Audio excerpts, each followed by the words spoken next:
A 15-year-old was murdered. The case went unsolved. The victim was buried in a cemetery, and a grave marker was placed, a standard marker with a name. The marker was vandalized.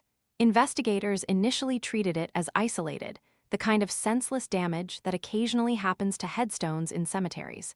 A replacement marker was installed. That marker was vandalized as well. This happened again. Each time a new marker was placed on the grave of a murdered 15-year-old, it was destroyed. Investigators began to look at the pattern.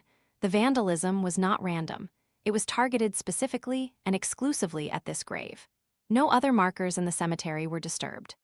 Police concluded that the vandalism was being carried out by the person or persons responsible for the teenager's murder. The killer, or killers, were returning to the cemetery and destroying the marker. Investigators understood this as deliberate erasure, an effort to remove the name of the victim from the physical record, to unmake the grave as a marked site. The conclusion that the killer was returning to the grave implied that the killer was a local person, someone who knew where the victim was buried and was able to reach that location repeatedly without detection. Police were unable to catch anyone in the act of vandalizing the marker. Surveillance did not produce an identification. Police eventually stopped replacing the marker. The decision was practical. Each replacement was destroyed. The grave of a murdered 15-year-old now sits without a name on it.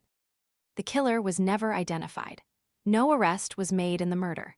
The specific location of this case and the year in which it occurred have not been publicly specified in available accounts, which means the name of the victim is also not part of the accessible record. What is known is that someone killed a 15-year-old, was never caught, and then returned more than once to destroy any physical indication of who had died. The grave is unmarked. The killer remains unidentified.